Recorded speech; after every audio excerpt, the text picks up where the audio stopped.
Hello friends, welcome back to GK prince academy. तो स्वागत है आप सभी का एक बार फिर इस नए वीडियो में, जिसमें हम मंथली करंट अफेयर्स को देख रहे थे। तो ये जो करंट अफेयर्स होगा ये सितंबर मंथ का है इसमें, और ये सब जो है सभी एग्जाम्स के लिए महत्वपूर्ण होने वाला है। ठीक है, आने वाले अपकमिंग एग्जाम है उनके लिए। इसके पहले जुलाई और अगस्त महीने का जो है ये करंट अफेयर आ चुका है। तो जितना भी सितंबर महीने का करंट अफेयर फैक्ट जो है वो है बना है, वो सभी का सभी हम इसमें एक साथ डिस्कस करने वाले हैं। तो वीडियो ज़्यादा लंबा नहीं है, तो वीडियो को पूरा देख सकते हैं, और पूरा देखिएगा तभी इसका भरपूर फायदा आपको एग्जाम में मिल पाएगा। ठीक है, तो चलिए स्टार्ट करते हैं। उत्तर प्रदेश घटनाक्रम सबसे पहले हम देखेंगे। तो राष्ट्रीय युवा भू वैज्ञानिक पुरस्कार अभी हाल ही फिलहाल में दिया गया, और एक किसे प्रदान किया गया है तो देखिए 24 जुलाई 2023 को राष्ट्रपति द्रौपदी मुर्मू ने राष्ट्रपति भवन के सांस्कृतिक केंद्र में जो है BHU यानी बनारस हिंदू यूनिवर्सिटी के भू विज्ञान विभाग के सहायक प्रोफेसर डॉक्टर अमिय कुमार समल को जो है खान मंत्रालय के प्रतिष्ठित NGA 2022 से सम्मानित किया गया। ठीक है, तो ये जरूर याद रखिएगा। NGA मिस भू विज्ञान पुरस्कार 2022 की बात कर रहा है। और अगर हम बात करें तो ये जो है राष्ट्रीय भू विज्ञान पुरस्कार जो है देश भर में कामकाजी पेशेवरों और शिक्षाविदों को जो है ये दिया जाता है। ठीक है, तो ये याद रखिएगा क्योंकि BHU इसमें नाम जुड़ा हुआ है बनारस हिंदू यूनिवर्सिटी के, तो इसलिए इम्पोर्टेंट हो जाता है। चलिए नेक्स्ट पॉइंट देखते हैं। तो international temples convention and expo का आयोजन कराया गया 22 जुलाई से लेकर 24 जुलाई के मध्य। कहाँ पर हुआ है तो वाराणसी में पहली बार हुआ, इसलिए इम्पोर्टेंट है। इसका उद्घाटन जो है RSS के संचालक मोहन भागवत जी ने किया था। ठीक है, लखनऊ में 3300 करोड़ रुपए से अधिक के निवेश वाली 2 राष्ट्रीय राजमार्ग परियोजनाओं का शुभारंभ किया गया है। ठीक है, नेक्स्ट पॉइंट है मल्टी डायमेंशनल पावर्टी इंडेक्स 2023 जारी किया गया। किसके द्वारा जारी किया गया तो नीति आयोग ने जारी किया 17 जुलाई 2023 को। और इसमें जो है पूरे देश में गरीबी का परसेंटेज 24.85 से घटकर 14.96% हो गया है, ये जो है बताया गया है। और इसमें उत्तर प्रदेश की अगर हम बात करेंगे संदर्भ में, तो उत्तर प्रदेश गरीबों की संख्या घटाने के मामले में पूरे देश में अव्वल रहा है, जो कि कुल आबादी का लगभग 22.93% जो है उत्तर प्रदेश में गरीबी है। ठीक है, अगला पॉइंट है उत्तर प्रदेश आम महोत्सव 2023 मनाया गया 14 से 16 जुलाई 2023 के मध्य। उत्तर प्रदेश के उद्यान एवं खाद्य प्रसंस्करण विभाग द्वारा लखनऊ में इसका आयोजन किया गया, और इसके शुभारंभ करता था उत्तर प्रदेश के मुख्यमंत्री योगी आदित्यनाथ। ठीक है, तो उनके द्वारा ये शुभारंभ किया गया, याद रखिएगा। अगला पॉइंट देखते हैं। तो गोपाल दास नीरज स्मृति पुरस्कार 2023 आवंटन दिया गया, प्रदान किया गया 26 जून 2023 को। उत्तर प्रदेश के 5 युवा कवियों को उत्तर प्रदेश भाषा संस्थान के द्वारा जो है दिए जाने की घोषणा किया गया। अब उनके 5 कवियों के नाम जान लीजिए। पहले हैं पंकज प्रसून, तब गीतों ने साथ निभाया, इसके लिए इन्हें प्रदान किया गया है। ठीक है, दूसरे हैं निशा सिंह नवल, मैं निशा हूँ, इसके लिए इन्हें प्रदान किया गया।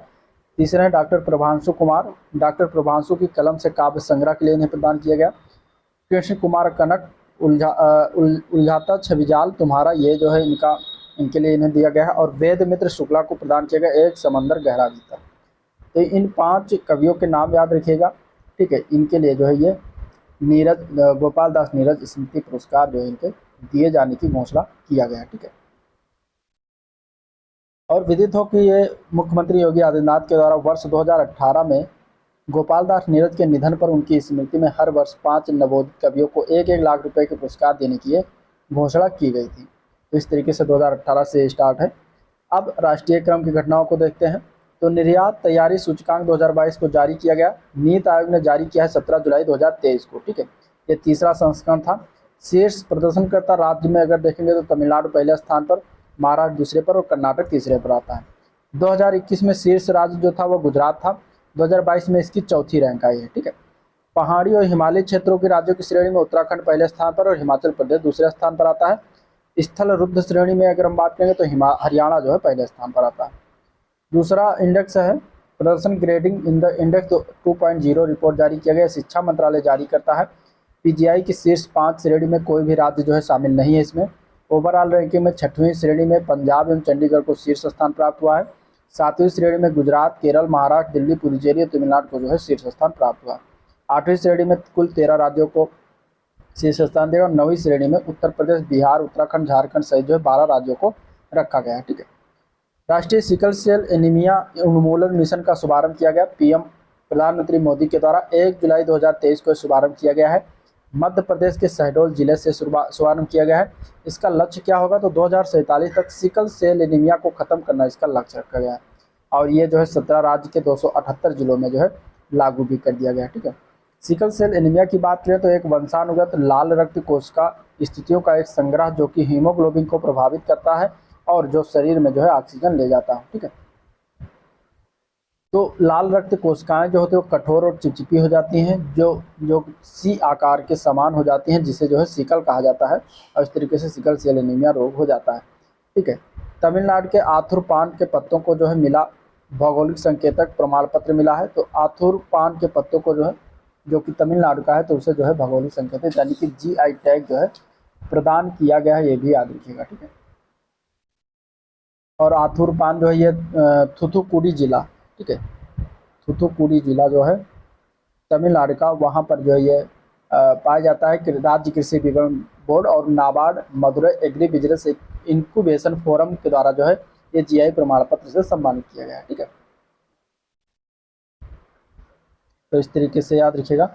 अंतर्राष्ट्रीय घटनाक्रम की बात करें तो हेनले पासपोर्ट इंडेक्स 2023 जारी किया गया, जिसमें विश्व का सबसे शक्तिशाली पासपोर्ट जो है सिंगापुर को माना गया है। दूसरे स्थान पर जर्मनी, इटली व स्पेन एक साथ आते हैं। तीसरे स्थान पर जापान आता है, जो कि पिछले 5 वर्षों से शीर्ष पर था, तो इस बार जो है इसका 3rd रैंक आई है। ठीक है, और भारत के स्थान की अगर हम बात करेंगे तो 80 स्थान पर है, जो कि टोगो और सेनेगल के साथ जो है इसका 80वां स्थान है भारत का। ठीक है, भारत का कितना स्थान है, 80वां स्थान है भारत का, याद रखिएगा, क्योंकि भारत और पहला स्थान जरूर याद रखिएगा, इससे पूछा जा सकता है। और ये कब जारी किया गया, तो 18 जुलाई 2023 को जो है जारी किया गया, ये भी याद रखिएगा। सबसे निचले स्थान पर कौन सा देश है, तो अफगानिस्तान सबसे निचले स्थान पर है। ठीक है, अफगानिस्तान रैंकिंग में सबसे निचले स्थान पर आता है। इसके पासपोर्ट धारक जो है बिना वीज़ा के केवल 27 जगहों पर जो है देशों पर यात्रा कर सकते हैं। और भारत की अगर हम बात करेंगे तो 57 देशों में वीज़ा मुक्त जो है पहुँच प्रदान किया जाता है, 80वें स्थान पर, इसलिए। ठीक है, अगला है वैश्विक संकट समाधान समूह GCRG, जो कि 7 जुलाई 2023 को विदेश मंत्रालय भारत सरकार ने जानकारी दी कि भारत को GCRG के चैंपियंस ग्रुप में शामिल कर लिया गया। GCRG की स्थापना याद रखिएगा 2022 में किया गया था, संयुक्त राष्ट्र महासचिव के द्वारा किया गया था। इसका उद्देश्य क्या है, तो खाद्य एवं ऊर्जा सुरक्षा चुनौतियों से जैसे तत्काल और महत्वपूर्ण वैश्विक मुद्दों को समाधान के लिए जो है इसको बनाया गया है। और इसमें शामिल देशों की बात करेंगे तो Bangladesh, Barbados, Denmark, Germany, Indonesia, Senegal और भारत है। ठीक है, विदेश मंत्रालय के सचिव रहे संजय वर्मा को जो GCRG प्रक्रिया के लिए शेरपा नामित किया गया, तो ये भी याद रखिएगा। SCO का नया स्थायी सदस्य चुना गया। 4 जुलाई 2023 को ईरान को जो है नवा सदस्य बनाया गया है SCO का। ठीक है, शंघाई सहयोग संगठन का। और इसमें अगर हम बात करें तो टोटल 8 सदस्य देश चीन, रूस, Bharat, Pakistan, Kazakhstan, Kyrgyzstan, Tajikistan, Uzbekistan, तो इतने देश जो है इसके सदस्य देशों में से एक है। ठीक है, और ईरान जो है नया स्थायी सदस्य देश बन गया। 4 जुलाई 2023 को बनाया गया औपचारिक तौर पर शंघाई सहयोग संगठन, SCO का पूरा नाम है। ठीक है, अब अभी तक जो है SCO में 8 सदस्य देश शामिल थे, लेकिन अब जो है 9 सदस्य देश हो गए। SCO का गठन कब किया गया था, तो SCO का गठन याद रखिए 1996, ठीक है, 1996 में किया गया था। चलिए, प्लास्टिक उत्पाद बैग पर जो है प्रतिबंध लगाने वाला पहला देश कौन सा बन गया है, तो न्यूजीलैंड बन गया है, याद रखिएगा। फोर्ब्स द्वारा जो है जारी किया गया है 100 सबसे अमीर अमेरिकी महिलाओं की सूची में जो है 4 भारतवंशी हैं, उनके नाम याद रखिएगा क्योंकि ये एग्जाम में पूछ सकता है। ठीक है, तो उसमें पहला नाम आता है जयश्री उलाल का, इनका 15वां स्थान है। नीरजा सेठी दूसरे हैं, इनका 25वां स्थान है। नेहा नरखेड़े ही, इनका 50वां स्थान है। और इंदिरा नूई का जो है 77वां स्थान है। तो ये भारतवंशी हैं 4, जो कि 100 सबसे अमीर अमेरिकी महिलाओं की सूची में इन्होंने जो है अपना नाम दर्ज कराया है। ठीक है, नेक्स्ट पॉइंट है ग्लोबल पीस इंडेक्स 2023। ठीक है, विश्व शांति सूचकांक 2023 की अगर हम बात करेंगे तो ये जारी किया गया। कि कौन जारी करता है, इंपॉर्टेंट है, ऑस्ट्रेलियाई थिंक टैंक है institute for economics and peace के द्वारा जारी किया जाता है। कब जारी किया गया, तो 28 जून को, हर साल ये लगभग जारी होते, तो 28 जून को जारी किया गया 2023 में, याद रखिएगा। ठीक है, और इसमें अगर हम बात करें तो सबसे शांतिपूर्ण देश जो है आइसलैंड को माना गया है। दूसरे स्थान पर डेनमार्क आता है, तीसरा स्थान है आयरलैंड का, तो आइसलैंड जरूर याद रखिएगा। सबसे अंतिम स्थान अफगानिस्तान का आता है, 163वां स्थान है। भारत के स्थान की बात करेंगे तो 126वां स्थान है 2023 में, 2022 में 128वां स्थान था। तो इस तरीके से 2 रैंक का सुधार हुआ है भारत में, ठीक है, भारत के स्थान में। अगला सूचकांक है ऊर्जा संक्रमण सूचकांक 2023। कौन जारी करता है? तो विश्व आर्थिक मंच जारी किया करता है, 28 जून को ही जारी किया गया। शीर्ष देश स्वीडन है, भारत का स्थान इसमें 67वां है टोटल 120 देशों में, ठीक है। नेक्स्ट इंडेक्स है ग्लोबल लिविबिलिटी इंडेक्स 2023। इससे अगर हम बात करें तो ये कौन जारी करता है? तो इकोनॉमिस्ट इंटेलिजेंस यूनिट 21 जून को जारी किया गया। रहने के योग्य उत्तम शहरों की सूची में जो है शीर्ष स्थान वियना को प्राप्त हुआ, ऑस्ट्रिया की राजधानी है। दूसरा स्थान कोपेनहेगन है, डेनमार्क का शहर है। भारत के शामिल शहरों की बात करें तो 5 शहरों को शामिल किया गया है 173 देशों की सूची में, और इसमें नई दिल्ली को 141वां स्थान, मुंबई को भी 141वां स्थान, चेन्नई को जो है 144वां स्थान प्राप्त हुआ है। इसके अलावा अहमदाबाद को 147वां स्थान और बेंगलुरु का 148वां स्थान से प्राप्त हुआ है, ठीक है। वैश्विक प्रतिस्पर्धा सूचकांक 2023 जारी किया गया। कौन जारी करता है? तो international institute for management development IMD जिसको कहते हैं, ये जारी करता है। प्रथम स्थान पर डेनमार्क है, दूसरे स्थान पर आयरलैंड है, तीसरे स्थान पर स्विट्जरलैंड है। भारत का स्थान याद रखिएगा 40वां स्थान है टोटल 64 देशों की सूची में। 2022 में भारत की जो है 37वीं रैंक थी। तो इसमें अगर हम बात करें तो 3 रैंक गिरावट आई है भारत के रैंक में, ठीक है, 2022 से 2023 में। अगला पॉइंट है प्रधानमंत्री मोदी की फ्रांस यात्रा। ये कब से कब तक रही थी? 13 से 15 जुलाई 2023 तक रही थी, और इसमें फ्रांस का सर्वोच्च पुरस्कार जो है grand cross of the legion of the honour, तो ये प्रधानमंत्री मोदी को सम्मानित किया गया है, तो ये इंपॉर्टेंट है, ठीक है। और ये सम्मान वाले पहले भारतीय प्रधानमंत्री जो है बन गए हैं प्रधानमंत्री नरेंद्र मोदी। इसके बाद भारत का तीसरा मून मिशन चंद्रयान 3 सफलतापूर्वक लॉन्च किया गया, और ये सफलतापूर्वक चंद्रमा पर जो है लैंड भी कर गया है, ठीक है। कब लॉन्च किया गया था? डेट याद रखिएगा, 14 जुलाई 2023 को लॉन्च किया गया था। रॉकेट का नाम था LBM-3M4 रॉकेट, ठीक है। और ये कहाँ से? तो श्रीहरिकोटा स्थित सतीश धवन अंतरिक्ष केंद्र से जो है इसको लॉन्च किया गया था। अगर हम बात करें तो भारत, रूस, अमेरिका और चीन के बाद जो है भारत चौथा देश बन जाएगा, मतलब हो ही गया, अब तो हो गया, जिसने चंद्रमा पर जो है सॉफ्ट लैंडिंग की है, ठीक है। चंद्रयान फर्स्ट लॉन्च हुआ था 2008 में, और चंद्रयान 2 जो लॉन्च हुआ था वो 2019 में लॉन्च हुआ था। अब कुछ चर्चित व्यक्तित्व हैं, उनके याद देख लेते हैं। तो P वासुदेवन, अगर इनके बात करें तो RBI का नया कार्यकारी निदेशक नियुक्त किया गया है P वासुदेवन को। दूसरे हैं B नीरजा प्रभाकर, ये जो है भारतीय कृषि अनुसंधान परिषद यानी कि ICAR के अनुसंधान सलाहकार समिति के अध्यक्ष बनाए गए हैं। तीसरे हैं हर्ष चौहान, ये राष्ट्रीय अनुसूचित जनजाति आयोग के जो है अध्यक्ष पद से इन्होंने इस्तीफा दे दिया है, ठीक है। ओमान चांडी, ये केरल के पूर्व मुख्यमंत्री और वरिष्ठ कांग्रेस नेता थे, इनका 79 वर्ष की आयु में निधन हो गया। नंबूदरी की बात करें तो प्रसिद्ध चित्रकार और मूर्तिकार थे, इनका भी निधन हो गया। हरिद्वार दुबे भाजपा के वरिष्ठ नेता और उत्तर प्रदेश राज्यसभा सदस्य थे, इनका भी निधन हो गया, ठीक है। G20 वैश्विक खाद्य नियामक शिखर सम्मेलन 2023 का आयोजन हुआ। कब हुआ? तो 20 से 21 जुलाई 2023 को नई दिल्ली में हुआ है, और ये इसमें पहली बार रोम, इटली के बाहर जो है ये आयोजित हुआ है, इसलिए इंपॉर्टेंट है, ठीक है। 67वां TAI सम्मेलन हुआ 6 से 9 जुलाई 2023 को कोलंबो में, इसका आयोजन किया गया। TAI का जो है फुल फॉर्म है travel agents association of India, इसका फुल फॉर्म है, ठीक है, याद रखिएगा। नेक्स्ट पॉइंट है 23वां SCO शिखर सम्मेलन हुआ। कब आयोजन हुआ? तो 4 जुलाई 2023 को आयोजन हुआ, और कहाँ पर? तो भारत में वर्चुअली जो है आयोजन किया गया था, और इसमें ईरान ने जो है आधिकारिक तौर पर इसके नए सदस्य के देश के रूप में जो है SCO की सदस्यता प्राप्त किया। अभी ऊपर इसके बारे में बात हुआ।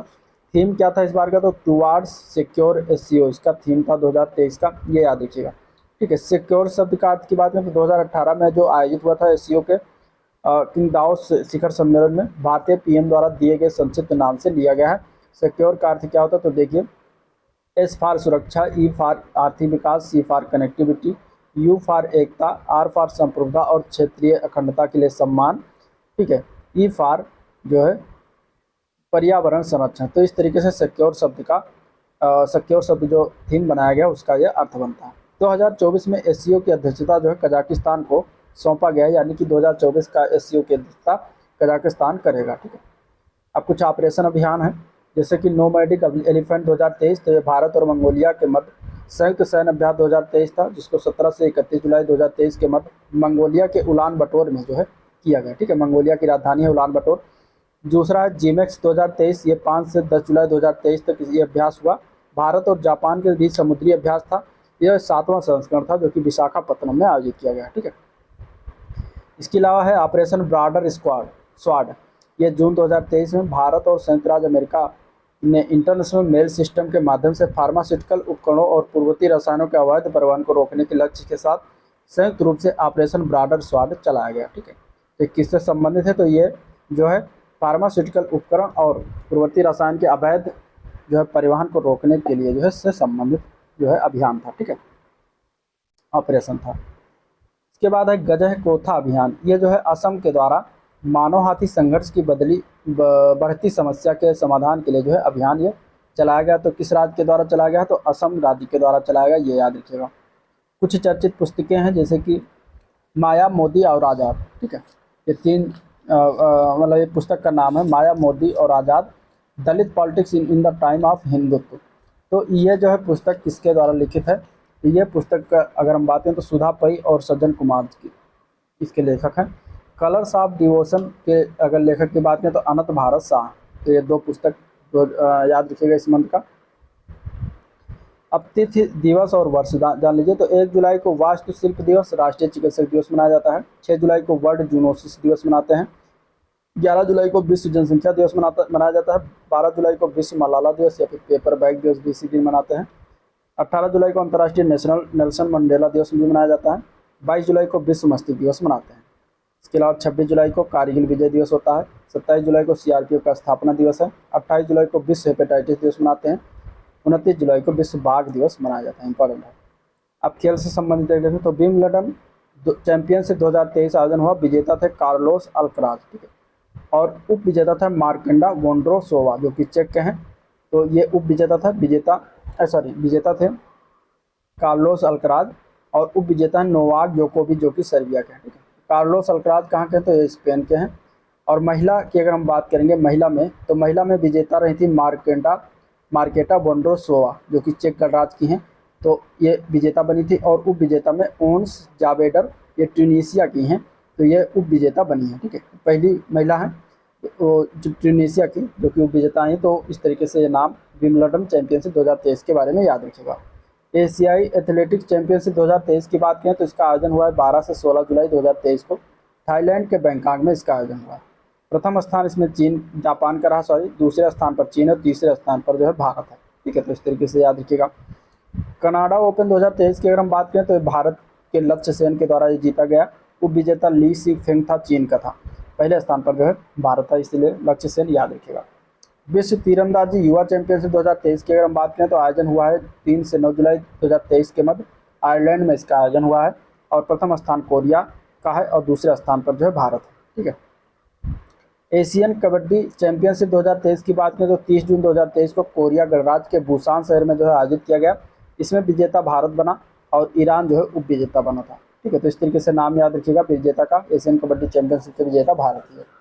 तो इस तरीके से था ये ओवरऑल वीडियो जिसको हम लोगों ने देखा, डिस्कस किया। अगर वीडियो पसंद आया तो लाइक करिए, चैनल को सब्सक्राइब नहीं किया अभी तक तो सब्सक्राइब करना मत भूलिएगा, साथ ही साथ अपने दोस्तों में शेयर भी कर दीजिएगा। ठीक है, मिलते हैं इसके नेक्स्ट वीडियो में, तब तक के लिए थैंक यू।